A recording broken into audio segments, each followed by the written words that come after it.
Bismillahirrahmanirrahim. Assalamualaikum warahmatullahi wabarakatuh. Innal hamdalillahi nahmaduhu wa nasta'inuhu wa nastaghfiruh wa na'udzu billahi min sururi anfusina wa sayyiati a'malina. May yahdihillahu fala mudhillalah wa may yudlil fala hadiyalah. Kaum muslimin yang dimuliakan Allah, segala puja dan puji syukur kita tentunya senantiasa kita ucapkan kepada Allah, yang mana Allah sampai detik ini, saat ini masih terus dan terus memberikan kebaikan yang banyak pada kita, nikmat yang tak terhitung oleh kita. Dan juga tentunya salawat dan salam kita ke Nabi besar Muhammad sallallahu alaihi wasallam, yang dengannya alhamdulillah, segala puji bagi Allah, kita bisa merasakan betapa manisnya dalam agama Islam, bisa merasakan manisnya iman, bisa merasakan manisnya beribadah kepada Allah. Kalaulah tidak, bukan berkat dakwahnya dan dakwah para sahabatnya, para tabi'in, dan seterusnya, maka mungkin saja kita masih termasuk orang-orang yang menyembah kepada patung, menyembah kepada pohon, atau perbuatan-perbuatan buruk lainnya. Nah, tentu untuk menjaga semua itu, menjaga keimanan kita, menjaga ibadah kita, butuh bagi kita semua untuk senantiasa terus belajar dan terus belajar, memahami, menggali, dan juga mempelajari banyak sekali dari hal-hal yang mungkin belum kita ketahui, dari hadis-hadis nabawi, dari Al-Quran, dan lain sebagainya. Kaum muslimin yang dimuliakan Allah, dalam kajian kita saat ini, di kajian Tazkiyatun Nufus, kita masuk kepada bagian terakhir dari bab malu, yang mana kita akan mengambil faidah atau fawaid dari hadis tentang malu, yang merupakan kesimpulan dari pembahasan kita di bab malu ini. Apa saja yang bisa kita ambil dari hadis yang pernah atau di awal kita sampaikan, min kalamin nubuwatil ula, idza lam tastahi fasna ma syi'ta. Nah, hadis ini dikatakan dari perkataan masyhur yang diketahui manusia dari zaman dulu, zaman kenabian, yang mungkin dari Nabi Nuh, yang dia adalah nabi dan rasul yang pertama sekali, sampai umatnya Nabi Muhammad. Dari kata-kata atau perkataan atau pesan yang sampai saat ini diketahui oleh banyak manusia, itu adalah perkataan idza lam tastahi fasna ma syi'ta. Jika kalian tidak malu, maka lakukanlah apa yang hendak kalian lakukan. Ini yang merupakan fawaid yang pertama, yaitu malu adalah salah satu dari wasiat yang disampaikan oleh Nabi terdahulu. Wasiat, pesan dari Nabi ke Nabi, mereka berpesan dengan perkataan seperti ini. Kalaulah adapun syariat itu berubah-berubah. Dari satu nabi dan rasul ini yang membawa syariat, ke nabi dan rasul lainnya atau penerusnya itu berubah syariatnya. Namun untuk perkara yang satu ini atau pesan ini, itu terus menerus sampai kepada umat akhir zaman, umatnya Nabi Muhammad SAW. Nah, jadi fawaid yang pertama dari hadis ini adalah malu adalah salah satu wasiat yang disampaikan oleh nabi-nabi terdahulu. Kemudian fawaid yang kedua dari sifat atau juga dari hadis tentang malu ini adalah sifat malu semuanya terpuji dan senantiasa disyariatkan oleh para nabi terdahulu. Sifat malu semuanya merupakan sifat yang terpuji dan merupakan hal yang disyariatkan dari nabi-nabi terdahulu. Dan ini sudah banyak kita bawakan hadis-hadisnya yang menyampaikan tentang malu la ya'ti illa bi khair. Al-haya'u la ya'ti illa bi khair. Di hadis lainnya, tidaklah malu ada pada seseorang melainkan akan menghiasi akhlaknya. Dan tidaklah ketika malu itu hilang darinya melainkan menjadi buruklah akhlaknya. Nah, coba lihat ya. Dan kita sudah bahas bagaimana malu itu bisa membuat seseorang itu semakin indah, semakin cantik, semakin rupawan dia dengan sifat malunya. Dan sebaliknya, seseorang itu ketika hilang darinya sifat malu, maka semakin jelek dia di mata manusia. Semakin hilang wibawanya, semakin dia tidak dihormati. Nah, di sini dia letak peran penting dari sifat malu. Makanya sifat malu itu merupakan di antara tabiat yang terus dan terus diwariskan, dipesankan dari nabi ke nabi. Karena malu termasuk di antara akhlaknya Islam. Yang bagaimana nanti kita akan bahas. Ternyata malu itu adalah bagian dari akhlaknya Islam. Setiap agama itu memiliki akhlak, dan akhlaknya Islam itu adalah malu. Akhlaknya Islam itu adalah malu. Baik kaum muslimin yang dimuliakan Allah, kita akan lanjutkan kembali insyaallah fawaid atau faidah dari hadis yang kita sampaikan, hadis umum tentang malu, setelah beberapa jeda berikut ini.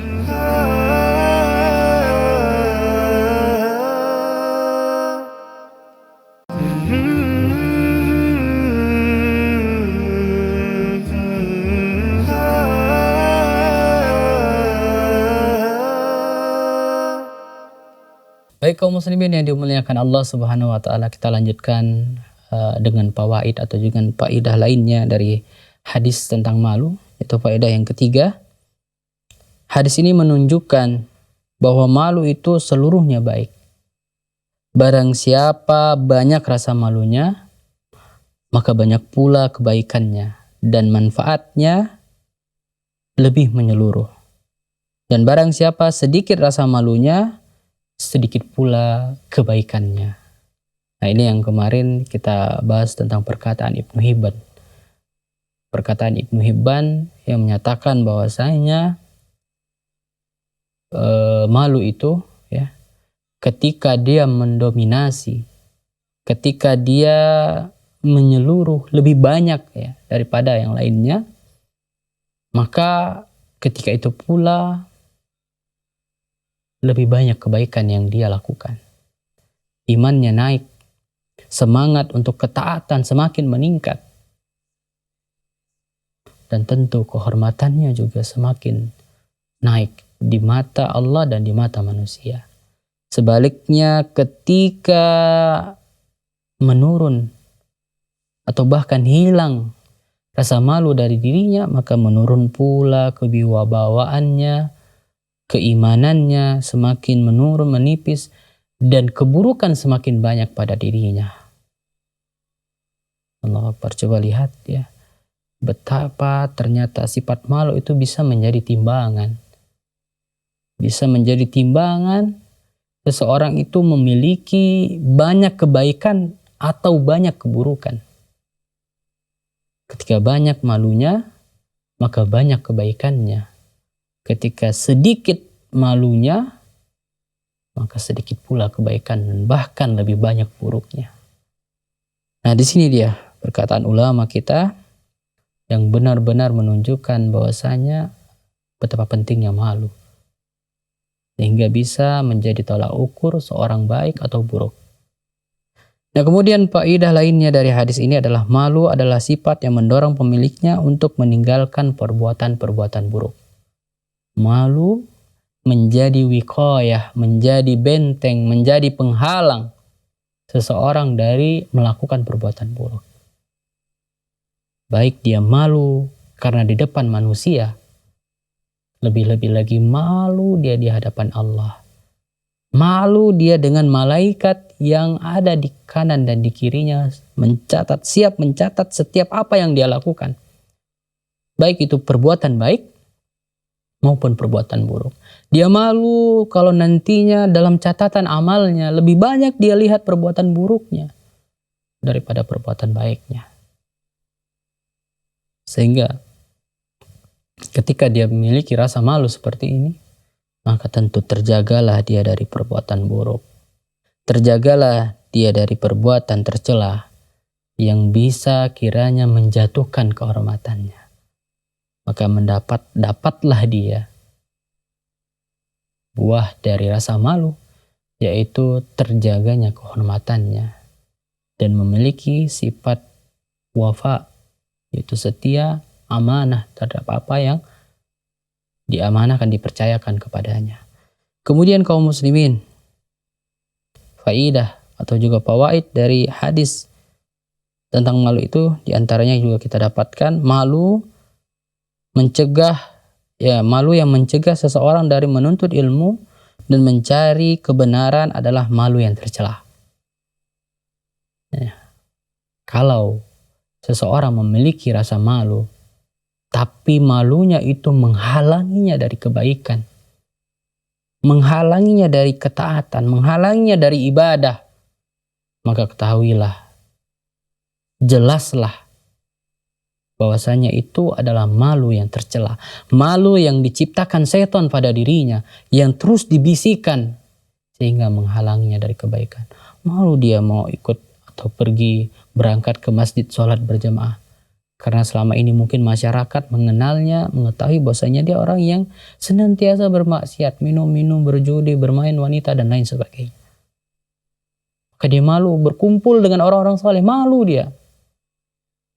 Karena apa? Dia sadar bahwasanya dia senantiasa berbuat dosa, berbuat maksiat.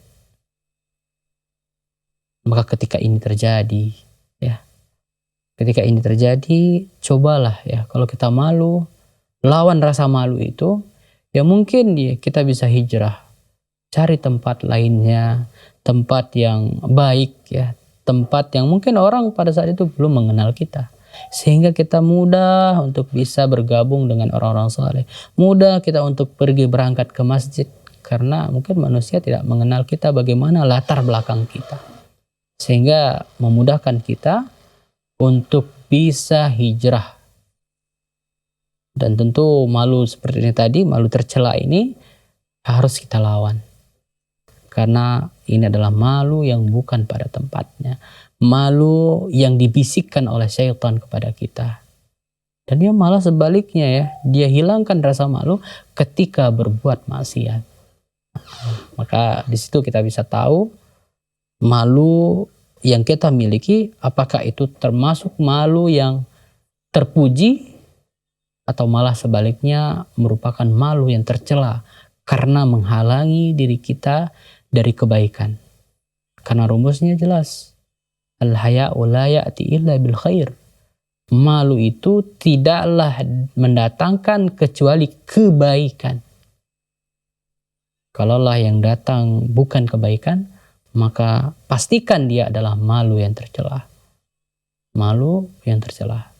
Kemudian kaum muslimin yang dimuliakan Allah, faidah yang lainnya atau faidah yang keenam, setiap agama memiliki akhlak, dan akhlak Islam adalah malu. Ini sudah kita bahas sedikit tadi, kita singgung di awal bahwasanya akhlak Islam itu adalah malu. Jadi kalau seseorang memiliki rasa malu, maka baik Islamnya, baik pula imannya.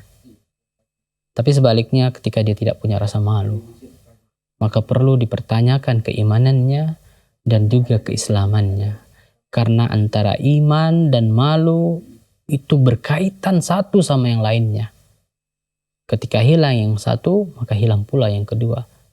Ada yang satu, maka ada pula yang kedua. Maka dua perkara ini adalah perkara yang harus dijaga oleh seorang muslim yang benar keimanannya. Baik kaum muslimin yang dimuliakan Allah, kita akan lanjutkan di segmen yang ketiga insyaallah setelah beberapa jeda berikut ini.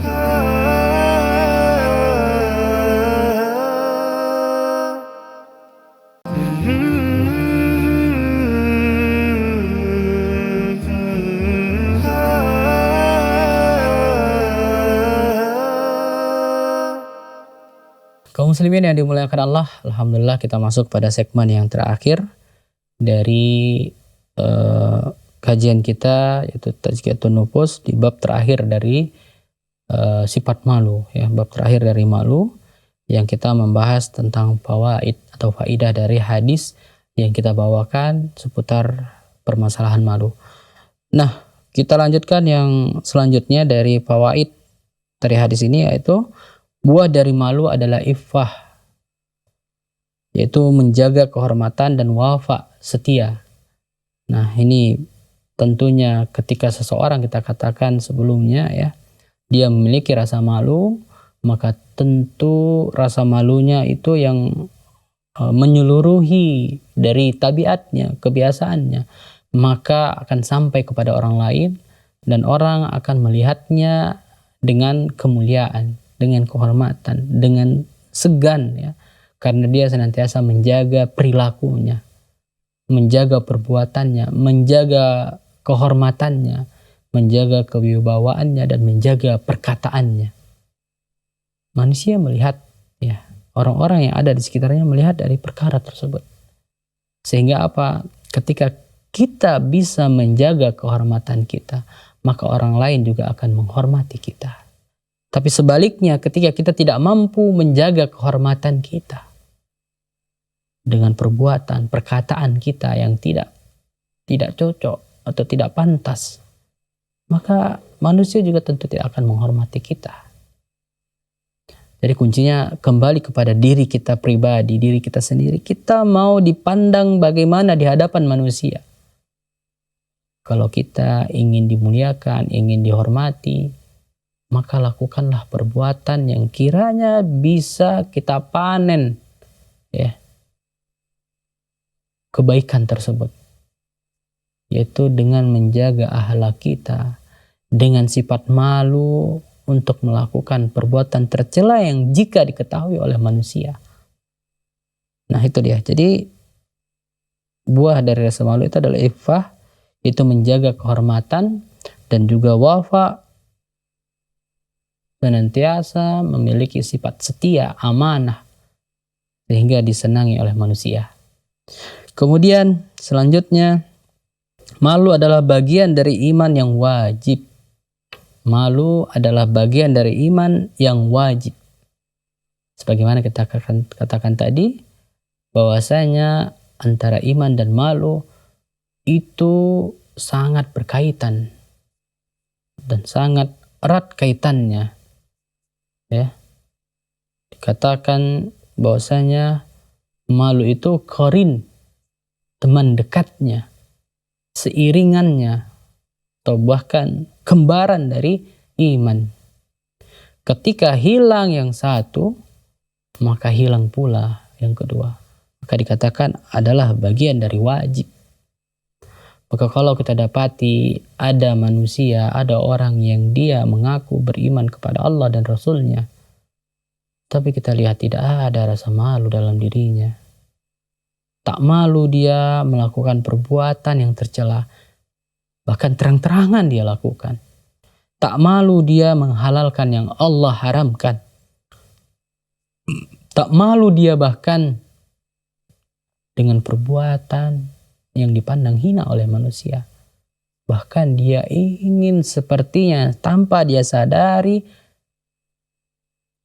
memutarbalikan hal yang awalnya dianggap tabu, dianggap hal yang tidak boleh, malu manusia melakukannya. Dia buat bagaimana manusia tidak lagi malu ketika melakukannya. Ini banyak kita dapati. Ini banyak kita lihat pada zaman saat ini, perkara-perkara yang awalnya manusia malu, ya. Contohnya berjoget-joget ria. Awalnya manusia malu melakukan perbuatan tersebut, namun sekarang coba lihat, Dari yang paling kecil, paling muda, sampai yang paling tua, sudah lagi tidak malu melakukannya. Nah ini dia. Itu ketika rasa malu hilang dari diri seseorang, maka dia mampu bisa melakukan perbuatan buruk seburuk apapun itu. Dia mampu melakukan perbuatan buruk seburuk apapun itu. Bahkan yang mungkin sangat dipandang hina oleh manusia. Orang yang melakukan LGBT. Seberapa hinanya dipandang manusia. Namun saat ini mereka berani terang-terangan. Mereka sudah lagi tidak sembunyi-sembunyi melakukannya. Bahkan mereka memperjuangkan agar mereka bisa disahkan, diakui oleh masyarakat. Allahu Akbar. Coba lihat, ini dia. Ketika rasa malu tidak ada pada diri seseorang, maka dia mampu melakukan apapun yang ingin dia lakukan. Dan ini merupakan barometer, merupakan di antara cara kita melihat seseorang itu punya iman atau tidak dalam hatinya. Karena kalaulah dia memiliki iman, sekecil apapun imannya tersebut, maka tentu dia memiliki rasa malu. Rasa malu yang kiranya membuat dia tercegah dari perbuatan yang buruknya. Sehingga ketika dia tercegah dari perbuatan buruknya, maka dia selamat dari maksiat atau mengerjakan maksiat kepada Allah. Kemudian kaum muslimin yang dimuliakan Allah, faedah lainnya dari hadis malu ini adalah orang-orang jahiliyah dahulu memiliki rasa malu yang mencegah mereka dari mengerjakan sebagian perbuatan jelek. Coba lihat, ternyata orang-orang terdahulu yang mungkin mereka belum memeluk Islam, tapi mereka memiliki tabiat atau sifat malu, itu merupakan di antara kebaikan darinya. Dia malu ketika dia tidak bisa memberikan ya, atau melayani tamunya dengan sebaik-baiknya pelayanan. Dia malu, sehingga apa yang dilakukan, dia sanggup untuk berhutang agar bisa memuliakan tamunya. Dan itu akhlak, bahkan akhlak sebelum datangnya Islam di Jazirah Arab ketika itu. Ternyata mereka memiliki, dan malu tersebut benar yang dikatakan oleh Rasulullah, la yati illa bi khair. Tidaklah datang malu tersebut melainkan membawa kebaikan padanya. Nah, baik kaum muslimin yang dimuliakan Allah, semoga bermanfaat apa yang kita bawakan ya dari materi kita di Tazkiyatun Nufus, membahas bab malu yang sudah selesai kita bawakan, yang semoga dengan mengetahui hal-hal yang penting dari rasa malu ini bisa membuat kita terpelihara dan menjaga rasa malu tersebut, dan jangan sampai hilang dari diri kita, sehingga hilanglah benteng terakhir kita untuk mencegah dari perbuatan yang buruk dan semakin taat berbuat kebaikan. Mudah-mudahan bermanfaat. Kita tutup dengan doa kafaratul majelis.